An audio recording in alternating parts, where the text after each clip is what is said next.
ঘরের তৈরি রান্নার চ্যানেল থেকে তোমাদের স্বাগতম। তোমরা আমার তরকারিটা একটু দেখো। হ্যালো বন্ধুরা, আজকে আমরা শীতের একটা দারুণ তরকারি রান্না করে তোমাদেরকে দেখাবো। দেখতে থাকো তোমরা। আমি মাছটাকে ভালো করে ভেজে নিচ্ছি। কড়াইতে তেল দিলাম, এবার মাছগুলো দিলাম, মাছগুলো ভেজে নিচ্ছি। আর পাশের কড়াইতে থাকবে আলু, সিমের বিচি সিদ্ধ করে রেখেছি, এগুলি ভাজবো। আলু ভাজবো, আলুগুলোও ভেজে নিচ্ছি। আলুগুলো একটু লাল লাল করে ভেজে নেবো, মাছটাও লাল লাল করে ভেজে নেবো।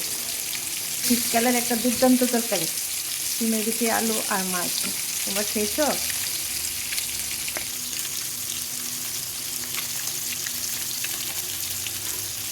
এবার সিমের বিচিগুলো দিয়ে দিলাম আলুগুলির সাথে।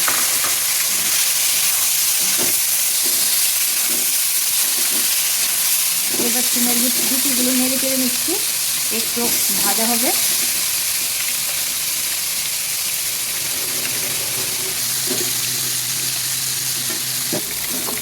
ভাজাগুলো একটু লালচে লালচে হয়েছে, এখন আমি ভাজাটা নামিয়ে সোমবারে রেডি করব।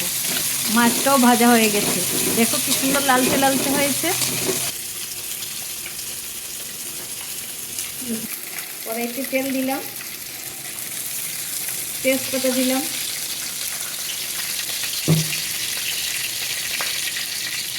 এবার সোমবারে জিরা দিলাম। জিরাটা একটু ভাজা হবে, তারপরে হলুদ গুঁড়ো, লঙ্কা গুঁড়ো,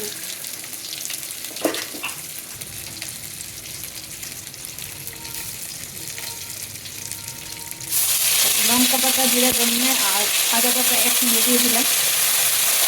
এগুলো দিয়ে দিলাম একটু, এটা ভালো করে ভেজে নিই।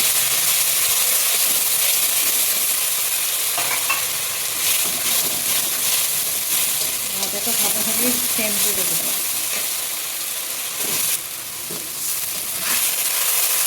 একটু জল দিয়ে দিলাম, মশলাটা পুড়ে দেবো।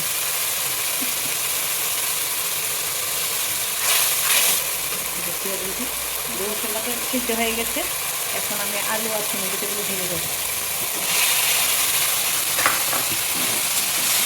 মশলাগুলির সাথে আলু আর সিমের বিচিগুলো কষানো হচ্ছে।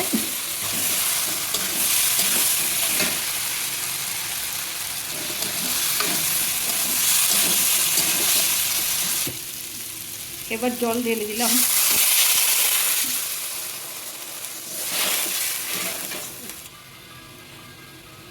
স্বাদ মতো নুন দিয়ে দিলাম।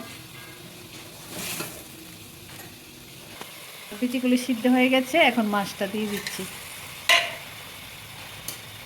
মাছটা নেড়ে চেড়ে দিচ্ছি, মাছটা একটু সিদ্ধ হবে, তারপর ধনেপাতা দিয়ে নামিয়ে নেব।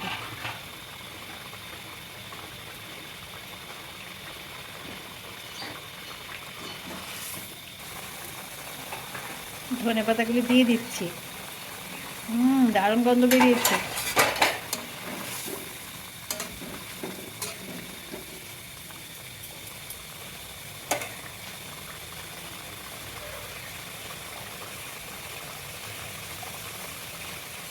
একটু মশলা দিয়ে দিলাম।